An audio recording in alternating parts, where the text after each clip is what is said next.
భారతదేశంలో బీసీలకు న్యాయం జరగాలంటే తప్పనిసరిగా బహుజన సమాజ పార్టీ తీసుకునే నిర్ణయాలకి బీసీలంతా కలిసి రావాలి. బీసీలు కలిసి రావాలన్నప్పుడు బహుజన సమాజ్ పార్టీ ఏదైతే పిలుపిస్తుందో ఆ పిలుపుకి రాష్ట్రంలో ఆంధ్రప్రదేశ్లో ఉండే బీసీలంతా కూడా ఒక ఐక్యంగా వచ్చి ఒక ఉద్యమ స్ఫూర్తితో దీన్ని ఒక 3-4 సంవత్సరాలు ఉద్యమం చేయగలిగినప్పుడే మనకు భారతదేశం అంతా మన వైపు చూస్తుంది.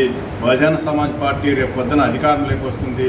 అధికారంలోకి వస్తేనే నిజమైన బీసీ పార్టీ ఏదైనా ఉందంటే బహుజన సమాజ్ పార్టీతోనే సాధ్యమవుతుందని చెప్పి మేము నమ్ముతున్నాం. అందులో భాగంగానే మేము 26 సంవత్సరాలుగా ఉద్యమాలు చేసినప్పటికీ మరి ఈరోజు ఒక నిర్ణయం తీసుకొని బహుజన సమాజ్ పార్టీలో చేరడం జరిగినది.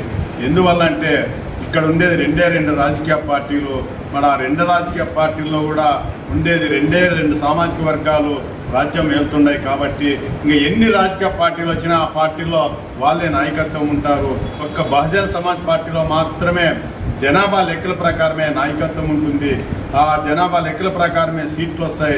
జనాభా లెక్కల ప్రకారమే రాజ్యాధికారం వస్తుంది.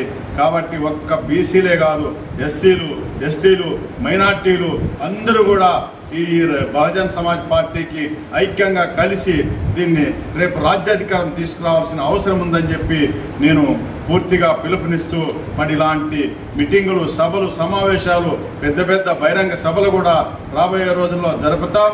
మరి బీసీలను ఏకం చేస్తాం. ఎస్సీ, ఎస్టీ, మైనార్టీలందరినీ కూడా ఒక తాటి మీదకి నడిపించి దీన్ని రాజ్యాధికారం వరకు సాధించేంత వరకు కూడా మా ఒక్క సాయశక్తిలా పోరాటం కొనసాగిస్తామని చెప్పి తెలియజేస్తున్నాం.